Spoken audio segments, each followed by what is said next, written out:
자, 시편 107편 19절에서 21절 다 같이 읽습니다. 자, 이에 그들이 그들의 고통 때문에 여호와께 부르짖으매 그가 그들의 고통에서 그들을 구원하시되 그가 그의 말씀을 보내어 그들을 고치시고 위험한 지경에서 건지시는도다. 여호와의 인자하심과 인생에게 행하신 기적으로 말미암아 그를 찬송할지로다. 아멘. 할렐루야. 자, 오늘 이 아침에도 인생의 항해를 인도하시는 하나님이라는 말씀의 제목을 가지고 함께 은혜를 나누고자 합니다. 오늘 본문 시편 107편에서는 인생에게는 누구에게나 좋은 날만 있는 것이 아니라 고난이 찾아온다. 예기치 못한 고난, 고통, 아픔, 괴로움, 환난, 또 천재지변, 기후에 의해 정말로 이상기온으로 인하여서 겪게되어지는 모든 환난들이 찾아온다는 것입니다. 그런데 무엇보다도 우리는 아담 이후에 모든 인생들은 이 죄 가운데 빠져서 고난을 받고 고통을 받게 되어지는데 무엇보다도 모든 인생들이 하나님 앞으로 돌아와야만이 하나님 앞으로 돌아와야만이 해결 방법을 찾을 수 있다는 것입니다. 오늘 시편에서 10절에서부터의 오늘 16절까지의 말씀을 보게 되어지면 우리 다 10절 읽습니다. 사람이 흑암과 사망의 그늘에 앉으며 공고와 쇠사슬에 매임은 하나님의 말씀을 거역하며 지존자의 뜻을 멸시함이라. 모든 사람들이 인생의 모든 사람들이 흑암 깜깜함 속에 어둠 속에 갇혀 있는 것 같은 정말로 답답함 속에 있어지는데 꼭 내가 죽을 수밖에 없는 것 같은 죽을 수밖에 없는 그런 환경 속에 형편과 처지에 놓일 때가 있다는 것입니다. 실제로적으로 하나님은 죽이기도 하시고 살리기도 하시는 분인 줄로 믿습니다. 하나님께서는 인생의 생사화복을 다 주관하시는 분이기에 어떻게 해요? 하나님은 우리에게 복을 주시기도 하고 복을 거두어 가기도 하시고 그런데 오늘 사람들이 흑암과 사망의 그늘에 앉아서 그들이 답답하고 괴로움을 겪고 고통을 겪고 있는 이 공고와 쇠사슬의 매임은 그랬어요. 이 곤고함 사도 바울이 로마서 7장 24절에서 이와 같이 고백하고 있습니다. 예수 그리스도를 만나고 변하여서 새 사람이 되어져 그가 예수 그리스도를 박해하는 사람이었었는데 완전히 박해되어져서 바뀌어지게 되어져서 그가 뭐예요? 이제 복음의 사람으로 나는 그리스도와 함께 십자가에 못 박혀 죽었나니 이는 내가 내 안에 어떻게 해요? 내가 그리스도와 함께 십자가에 못 박혀 죽은 것은 내 안에 그리스도께서 사시느라 이제가 내가 그리스도를 위하여서 살게 되겠다는 거예요. 살아간다는 거예요. 그러므로 인하여서 박해자 참으로 어떻게 해요? 사울이 변하여 바울이 되어집니다. 복음의 증인이에요. 그런데 이처럼 모든 사람들이 흑암과 사망 그리고 그 그늘에 고통을 당하게 되어지는데 이 공고함을 말할 수가 없을 정도로 괴로운데 그것이 꼭 어떻게 되느냐? 쇠사슬에 매여 있는 것 같다. 지금 여러분은 저와 여러분들은 어떠한 쇠사슬에 매여 있는 것 같습니까? 가난의 쇠사슬, 질병의 쇠사슬, 세계적인 전쟁의 쇠사슬 여러 가지의 우리의 밧줄에 묶여서 쇠사슬에 매여 있는 것 같은 고통을 당하는 자들이 이 시간에도 많이 있다는 것입니다. 그런데 그러한 자들을 향하여서 하나님께서 말씀하시기를 11절 다 같이 읽습니다. 하나님의 말씀을 거역하며 지존자의 뜻을 멸시함이라. 예. 지존자, 전능자 하나님의 뜻을 어떻게 해요? 거역하고 하나님의 말씀을 정말로 받지 않고 듣지 아니하고 저들이 거역하고 있기 때문이다. 그리고 하나님의 뜻을 쫓아 살아가도록 우리를 하나님이 이 땅에 세워주셨는데도 다 자기 고집, 자기 방법대로, 자기 마음대로 살아간다는 것입니다. 자, 그렇게 살았더니 뭐가 찾아왔느냐? 흑암과 그리고 사망과 그리고 곤고와 쇠사슬에, 질병의 쇠사슬에, 자, 여러 가지의 문제의 쇠사슬에 매이게 되어졌더라 그랬습니다. 그런데요, 또 12절 봅니다. 그러므로 그가 고통을 주어서 그들의 마음을 어떻게 하셨어요? 겸손하게 하셨으니 그들이 엎드러져도 돕는 자가 없도다. 아멘. 저와 여러분들이 지금 질병의 쇠사슬, 공고의 쇠사슬, 물질의 쇠사슬, 가난의 쇠사슬, 경제적인 쇠사슬에 묶여있는 가운데 있는데 우리가 부러지셔도 기도해도 간구해도 즉시 응답하지 않는 것은 뭐냐? 이전에 하나님 없이 내 마음대로 살았더니 하나님께서 우리를 고난을 주셔서 이 고난 속에서 인생이 바르게 살아가는 삶을, 방법을 배우게 하시기 위하여서 하는데 하나님은 뭐 하신다고요? 겸손하게 하시는 거예요. 머리를 쳐들고 하나님 앞에 막 고난이 닥치고 어려움이 닥치고 막 원망하고 불평하고 대적하잖아요. 그죠? 왜 내가 이런 고난을 당해야 되냐고요. 그러는데 그때에 머리를 쳐들고 하나님 앞에 대적하는 자가 되지 말고 원했다고 꼬꾸라져 엎드려서 겸손하게 무릎을 꿇고 하나님 앞에 우리를 지금은 도울 자가 없이 도와주지 마라. 도와주면은 어떻게 더 교만해서 망가질 수밖에 없으니까 지금은 도와주지 마라. 홀로서기 하라는 거예요. 홀로서기. 하나님과 1대1 대신관계가 바르게 성립이 돼야 된다는 것입니다. 자, 때때로 하나님께서는 저와 여러분들을 어떻게 해요? 높이기도 하시고 낮추기도 하시고 가난하게도 하시고 부하게도 하시고 아프게도 하시고 또 그 병을 어떻게 해요? 주셔서 병 주고 약을 주셔서 낫게도 하신다는 것입니다. 그런데 하나님은 무엇을 기대하느냐? 13절 다 같이 또 읽습니다. 이에 그들이 그 환난 중에 여호와께 부르짖음에 그의 고통에서 구원하시려고. 환난을 주시는 이유, 그것은 뭐냐? 네가 이 환난을 당하면 누구의 도움을 청할 것이냐? 이것인 것입니다. 지난 시간에 말씀을 드렸죠. 열왕기하 1장 1절에서 보니까 사마리아의 아하샤 왕이 되어져서 나아갔는데 그가 난간에 올라가 걸터 앉았다가 베란다에 걸터 앉았다가 떨어졌는데 왕이 뭐 했어요? 방심을 했겠죠. 떨어졌는데 자기들의 국내에 있는 의원들을 통하여서 치유를 받으려고 했으나 뭐 했어요? 낫지를 않는 거요. 그래서 결국은 그가 어디에? 그 당시에 누가 있었어요? 엘리야라고 하는 하나님의 사람 선지자가 있었습니다. 그런데도 그가 아무리 생각해도 이 베란다에서 떨어져서 지금 정말로 낙상의 사고인데 아무리 치료해도 잘 안 낫는 거예요. 그래서 그가 어디에 사람을 보내서요?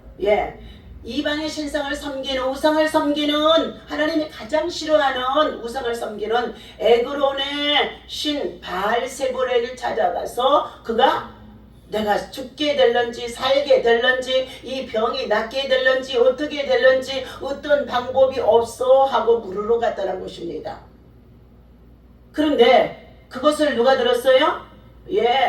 그의 신하를 통하여서 엘리야 선지자에게 들려오는 것이었습니다. 그러자 엘리야 선지자가 하나님 앞에 기도하는 거예요. 하나님의 선지자인 하나님의 사람 엘리야가 살고 있는 이 시대에 왕이라고 하는 자가 마땅히 하나님을 섬기고 예비하며 하나님의 긍휼과 사랑과 자비를 입고 선정을 베푸는 왕이 되어져야 될 텐데 베란다에 있어. 자, 왕궁의 난간에서 떨어졌다는 것은 그가 어떻게 해요? 술을 먹고 취해서 술 취함을 가지고 기대어 앉았다가 떨어질 수도 있고, 다시 말하면 방탕한 어떻게 해요? 왕이라고 볼 수 있습니다.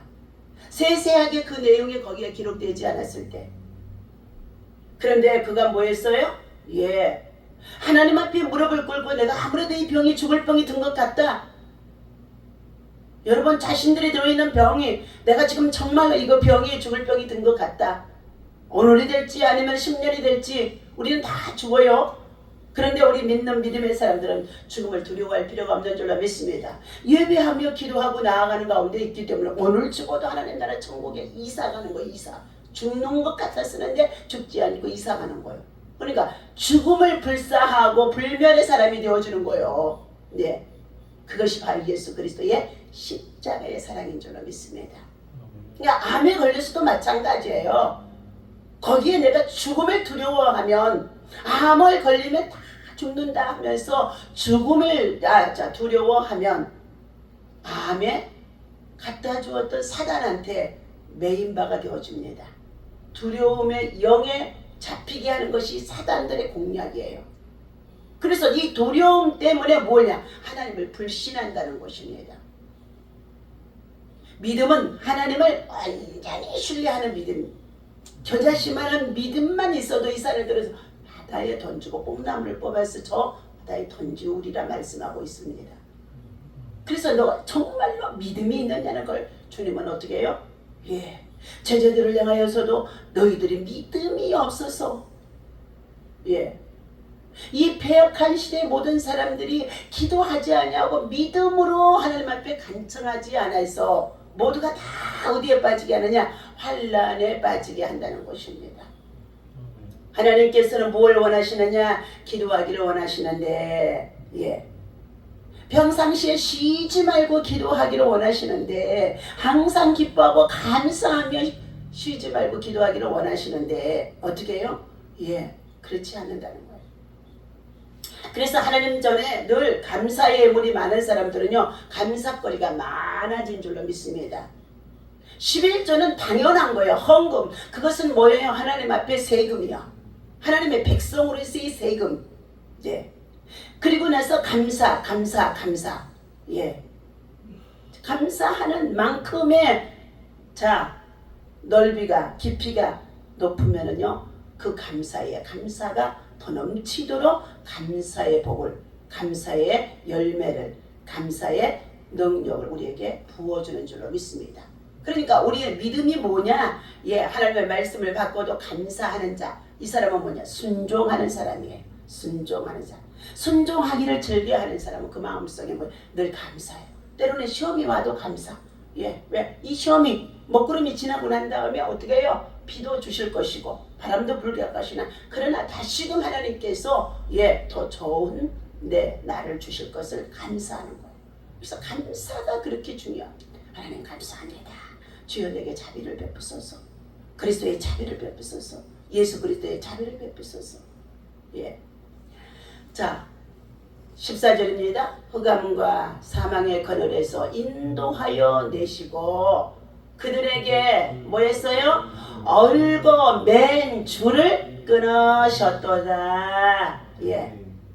그들에게 암이 걸려있는데 암의 세포 속에 그 모든 얼고 매고 있는 줄이 끊어져야 된다는 거예요. 다시 말하면 병의 근원이 끊어져야 된다는 것입니다. 얼고 매고 있는 것은 뭐냐? 사단들을 통하여서 하나님의 환난에 빠져들도록 얼고 매고 있다는 거예요. 다시 말하면 그물이라는 거예요. 얼고 맨 것은 뭘 말해요? 그물이 있다는, 바다에다도 그물을 던져서 고기를 낚아오는 것처럼 하나님께서도 끊임없이 그물을 던져서 어떻게 해요? 사망의 그늘 속에, 음부의 그물 속에, 환난의 그물 속에 걸려들게 하신다는 거예요. 자, 그때의 15절 여호와의 인자하심과 인생에게 행하신 기적으로 말미암아 그를 찬송하리로다. 왜요? 그물에서 벗어났으니까 그 사람네, 우리가 산을 지나가다 적군이 와서 그런 걸 휙 던져서 그 그물 속에 갇히게 되어지면 꼼짝없이 포로가 되어지잖아요. 그런데 어떻게 해요? 어떠한 일인지 알 수 없게 그 그물을 벗겨주고 거기에서 자유롭게 해주면은요, 아이고 살았네. 그래서 어떻게 해요? 하늘을 바라고 하나님 앞에 감사하고, 야, 이것은 기적이야, 이것은 기적이야, 기적이야 하면서 간증하게 되어진다는 것입니다. 또 보십시오. 16절, 그가 논문을 깨뜨리시며 새 빗장을 꺾으셨더미로다. 이것은 뭐냐? 사단의 노예에서 풀어주신다는 것입니다.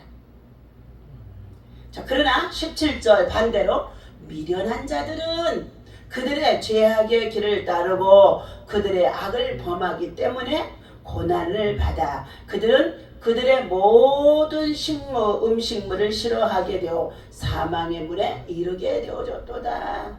이에 그들이 그들의 고통 때문에 여호와께서 부르짖음에 그가 그들의 고통에서 그들을 구원하시되 그가 그의 말씀을 보내어 그들을 고치시고 위험한 지경에서 건지시는도다. 여기에 음식들은 뭐예요? 하나님의 말씀입니다. 말씀이 생명을 살리게 하는 가운데 있어요. 생명의 떡입니다. 영혼의 떡입니다. 그래서 말씀이 먼저 들어가야 돼요. 말씀이 먼저 들어가야 돼요. 자, 그들이 이 곤고함 속에서 말씀이 없으면은요, 아무리 가르쳐 주어도 그들 스스로가 더 미련한 길로 선택해 들어간다는 거예요. 자기 방법, 자기 고집, 자기 머리로 계산해서 들어가는 가운데 있어요. 그런데 우리는 믿음의 사람은 환난을 만나면은요, 겸손히 하나님 앞에 얼른 그냥 무릎 꿇고 엎드려서 하나님 앞에 두 손 들고 항복하고 어떻게 해요? 하나님, 이 환난의 그물에서, 질병의 그물에서 벗어나게 해주세요. 벗어나게 해주세요. 그래서 하나님 앞에 검식하여서 기도하면 더 급속한 치유와 회복과 기도가 돌파가 일어나게 되어지고, 그리고 또 더 나아가서 뭐예요? 까닭없이 암이나 질병이나 여러 가지 환난에 빠져들지 않는다는 것입니다. 다 하나님의 뜻이 있다는 거예요. 오늘 인생의 항해를 인도하시는 하나님, 이 말씀 속에 시편 107편의 인생을 여러 가지의 비유로 말씀하는 가운데 있습니다. 광야에서 길을 잃은 여행자로 말하기도 했으며, 캄캄한 감옥에 갇힌 죄수로도 말하는 가운데 있었으며, 불치병에 걸린 환자의 비유에서 말하기도 합니다.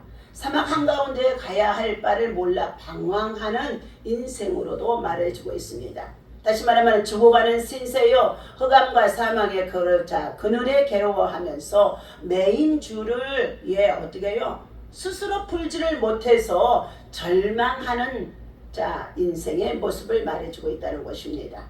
또 고칠 수 없는 질병 때문에 먹을 것을 두고도 굶어 죽게 되는 경우가 있어요. 암이라고 하는 질병은 치료하다가 정말로 항암 치료가 얼마나 심하던지 음식을 앞에 두고도 못 먹어요. 못 먹어요. 먹으면 다 토하니까요. 그것이 성경에서 오늘 우리에게 알려주는 인생의 모습이라는 것입니다. 그러니까 건강했을 때, 잘 먹었을 때, 내 마음대로 살아가는 가운데 있었던 것들이 아무렇지도 않은 것 같았는데, 그것들이 결국은 그의 사망의 그물 속에 걸려들고, 시련의 그물 속에 걸려들고, 고난의 그물 속에 걸려들게 되어진 것이라는 것입니다. 그래서 오늘 본문에서는 인생이 폭풍에 시달리는 조각배와 같다고 놀이하고 있습니다. 우리는 모두 망망대해에서 이 바다 너머 어디엔가 항구가 있기를 바라며 예탁에 찾는 항해자들이라는 것을 표현해주고 있습니다. 우리가 바라는 항구는 하늘나라, 곧 본향 하나님 나라 천국이 준비되어 있고, 성도인 우리는 그 모든 그곳을 향하여, 목적지를 향하여 이 땅에서 순례자의 삶을 살다가 다 그 항해를 마치면 하나님 나라 천국집으로, 소원의 항구, 그곳에 들어가게 되어줍니다. 그런데 우리의 항해는 절대 이 세상 광야에서 쉽지가 않다는 거예요. 그래서 이 세상을 고해와 같은 바다로 표현하기죠. 예. 망망대해와 같은 바다로 표현하기도 합니다. 사막과 같은 광야로도 표현하기도 합니다. 자, 우리는 이와 같은 이 항해에서 절대 아무렇게나 살아가는 것 같았는데 그렇지 않다는 거예요. 쉽지 않는 인생의 항해라는 것입니다. 자, 그 속에서 배들은 큰 파도에 휩쓸려 이리저리 구르며 취하는 자같이 비틀거리기도 할 때도 있고 하늘로 솟구쳤다가 깊은 곳으로 떨어져 내리는 자 풍랑과 바람과 태풍들이 막 정말로 겪는 그러한 인생의 자 고난들을 연주해서 비유해주고 말해주고 있습니다. 살다가 보면 이런 경험을 하지 않는 사람이 없다는 것입니다. 그런데 문제는 그렇게 흔들리다가도 어떻게 해요? 정신을 잃는 가운데 있다는 것입니다. 무엇을 위해 사는지 어디로 가야 하는지 잊어버리고 살아가는 자들을 정신없이 살아가는 자들이라는 거예요. 그러니까 우리가 말할 때마다 아유 정신없었네? 정신없이 살았네? 이 소리 하는 것은 어떻게 해요? 본질을 내 마음속에 성전을 삼고 살아가는 저와 여러분 속에 본질을 말씀을 항상 내 안에 두고 살아가야 되는데 말씀이 내 안에 없으면요 총명이 어두워지고 그리고 지혜가 어두워지고 그리고 명철함이 어두워지게 되어집니다. 그때 내가 정신없이 살았네? 아니, 정신없었어? 정신없었어? 이런 소리를 많이 해요. 망각 속에 빠진다는 거죠. 망각이라는 것은요 망할 영이 갖다주는 생각이라는 것입니다. 망각했네? 우리 입술로 함부로 말해서는 안 돼요. 말하는 대로 그 영이 우리 안에 들어오기 때문에. 자, 우리는 먼저 무엇을 위해 살아가며 어디서 왔으며 어디로 가는지를 반드시 알아야 됩니다. 그분의 뜻을 알아야 된다는 거예요. 그러면 어떻게 해야 인생이라는 항해를 완전하게 마칠 수가 있을까요? 그들의 고통 때문에 모두가 다 여기 성경 본문에서 뭐 했어요? 부르짖음에 그래서 여기에 시편 107편에서요 부르짖음에 그래서 기적 이 말이요 7번이나 나와요. 기적을 행하셨도다. 기적이 일어나는 것은 뭐냐? 인간의 방법으로는 도저히 해결할 수 없는데도 하나님 앞에 회개하고 부르짖죠. 그리고 도움을 청하면서 그 고통 속에서 부르짖어 기도로 승리했다는 것입니다. 우리는 기도로 승리해야 되는 줄로 믿습니다. 기도의 승리자가 되어야 해요. 그러니까 오늘 새벽 기도의 승리자. 하루하루도 빠지지 않고 새벽 기도의 승리자. 자, 그래서 우리는 그분의 도우심을 구해야 하며 그분만이 우리를 바라던 소원의 항으로 인도해 주신 것입니다. 지금의 우리의 삶이 힘이 들고 있습니까? 문제가 있습니까? 질병이 있습니까? 마음이 괴로운 가운데 있습니까? 더욱 우리 뭐하자? 기도로 돌파하고 정복하고 그리고 어떻게 해요? 치유받고 회복되어져서 간증의 주인공으로 하나님의 기적을 자랑합시다. 이것이 예수 믿는 저와 여러분들에게 날마다 베풀어 주시는 어떻게 해요? 예배의 자리에 나올 때에 베풀어 주신 하나님의 은혜라는 것입니다. 그러므로 우리는 무릎이 떨릴 때는 무릎을 꿇어야 무릎이 낫는데요. 무릎이 떨릴 때는 무릎을 꿇어야 낫는데 벨사사랑이 손가락이나 펴뜨기에 글씨가 써여 있었어요. 그래서 그가 생각이 번민 아주 복잡해지는 거예요. 무시무시한 생각이 그 안에 들어오는 거예요. 그런데 갑자기 자기의 두 다리가 넓적다리가 떨리덕기 막 떨렸다는 거예요. 그때의 무릎을 꿇고 하나님의 사람 벨드사살이라고 하는 이 바벨론의 신처럼 정말로 지혜자가 되라고 하는 이 다니엘이 불러서 가르쳐 주었으면 왕이 하는 지금 짓거리들이 행동들이 하나님이 보시기에 어떻게 해요? 기한이 찼고 그리고 저울에 달아봤더니 부족합니다. 그래서 하나님이 당신을 버린답니다. 히스기야 왕에게도 똑같이 말했어요. 히스기야 왕에게 너는 정말로 어떻게 해요? 유언하라. 이사야 선지자가 하나님의 말씀이 들린 거예요. 내려가서 히스기야 왕이여 당신은 오늘 죽고 못 산답니다. 가사를 정리하십시오. 그리고 들려줬어요. 그런데 히스기야 왕은 뭐 했어요? 그 소리를 듣자 그 역시도 이제 죽고 못 산다 그러니까 히스기야 왕도 어떻게 해요? 사시나무를 떨 수밖에 없어요. 죽음 앞에는요. 두 다리가 다 떨릴 수밖에 없어요. 마음이 떨리는데 어떻게 다리가 안 떨려요? 다리가 균형을 잃어버리고 힘이 없어요. 이제 노인이 되어지니까. 그러는데 그때의 히스기야 왕은 어떻게 해요? 그 죽음의 벽 앞에서 야 하나님이 나를 죽이시기로 했구나. 하나님이 나를 죽이시기로 했구나. 그걸 인정하고 받아들여야 되는 거예요. 그래서 엎드려서 그는 회개하고 통곡하고 기도했더니 하나님의 내가 그의 눈물, 자 그의 고통, 그의 그 부르짖음, 통곡 내가 보았으므로 이사야 선지자 너는 다시금 내려가서 저에게 15년을 내가 생명 더 연장해 준다고 하리라. 그리고 저를 아수리아의 그 정말로 군대에서 저들을 이 성을 보호하여 주리라. 보너스를 더 주시는 거예요.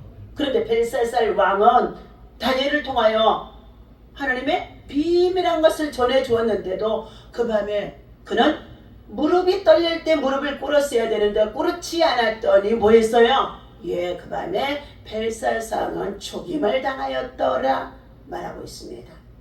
오늘 무릎이 떨리는 정말로 마음 그리고 참으로 사건들이 있으면 무릎을 꿇어야 된다는 것입니다. 그래서 제가 요즘 가끔가다 하나님 무릎이 아파서 괴로웠지만 무릎을 꿇어야 되겠네요. 우리 침상에서도 무릎을 꿇어요. 성경을 보면서도 무릎을 꿇고 보고 내가 보니까 무릎을 안 꿇으면서부터 무릎이 문제가 왔던 것 같아요. 그래서 무릎을 꿇어요. 왜? 다니엘은 20세의 청년의 때 바벨론에 끌려가서 90세가 되어지는 그 나이까지도 하루에 3번씩 무릎을 꿇고 기도하며 민족을 살리고 또 백성을 살리고 시대에 하나님의 필요로 하는 사람으로 또한 어떻게 해요? 쓰임을 받는 지혜자가 되었던 것입니다.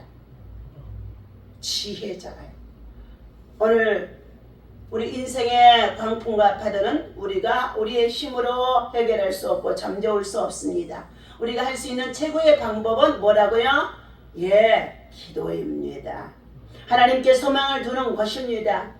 기도하면 하나님께서 광풍을 고요하게 하고 물결을 잔잔하게 해주시는 것처럼 기도하면 하나님께서는 병든 자도 치유해 주시고 죽을 자도 살려주시고 했던 것처럼 기도하면 우리가 바라고 원하는 소원의 항구로 인도해 주신다는 것입니다. 오늘도 주신 이 말씀 기억하면서 여호와께서 행하는 기이한 일들을 자 너희가 자 체험하고 기독교는 체험의 종교예요. 체험이에요. 체험하고 그것을 인하여 하나님을 찬송하고 간증하는 간증의 주인공으로 전도자가 되라. 예. 하면서 주신 말씀입니다. 다 같이 기도하겠습니다. 하나님 아버지, 우리 인생의 삶에 광풍이 불어올 때가 많이 있습니다. 개인적으로도 육체적으로도 생활 가운데도 자녀들 가운데도 하나님 아버지 나라 민족 가운데 세계 가운데 모든 역사의 주관자가 하나님이십니다. 통치자 되시는 하나님 안에서 인생이 한 사람 한 사람 이 80억의 인구 속에서도 생명을 다 주관하고 계십니다. 하나님 아버지 하나님이 원치 않는 정말로 아버지 하나님이 환난과 고통과 통한 아버지 하나님 불치병에 걸려있다고 한다 할지라도 온전히 주 앞에 나와서 무릎을 꿇고 회개하며 기도하게 하여 주셔서 하나님께서 그들을 평안함으로 인도하시고 말씀을 보내서 우리를 치유하시고 회복하는 돌파의 승리가 바로 기도 속에 있으므로 하나님 아버지 영적 전쟁에 승리하는 우리 모두 되게 하여 주옵소서. 이 아침에도 주께서 우리 가정 속에 우리 자녀들 속에 내 심령 속에 내 육체 속에 들어와서 괴롭히는 원수 병마의 세력이 왜 내한테 들어와 있는지를 회개하며 하나님 앞에 간절히 기도할 때에 이 모든 아버지 하나며 참으라 그물을 치고 들어왔던 얽어맨 줄들이 끊어질지어다. 예수 이름으로 다 파쇄되게 하여 주시고 치유와 회복과 라파 아버지 하나님 강건의 역사가 일어나도록 인도하여 주옵소서. 우리 주 예수 이름으로 간절히 기도하옵나이다. 아멘. 다 같이 주기도문합니다. 하늘에 계신 우리 아버지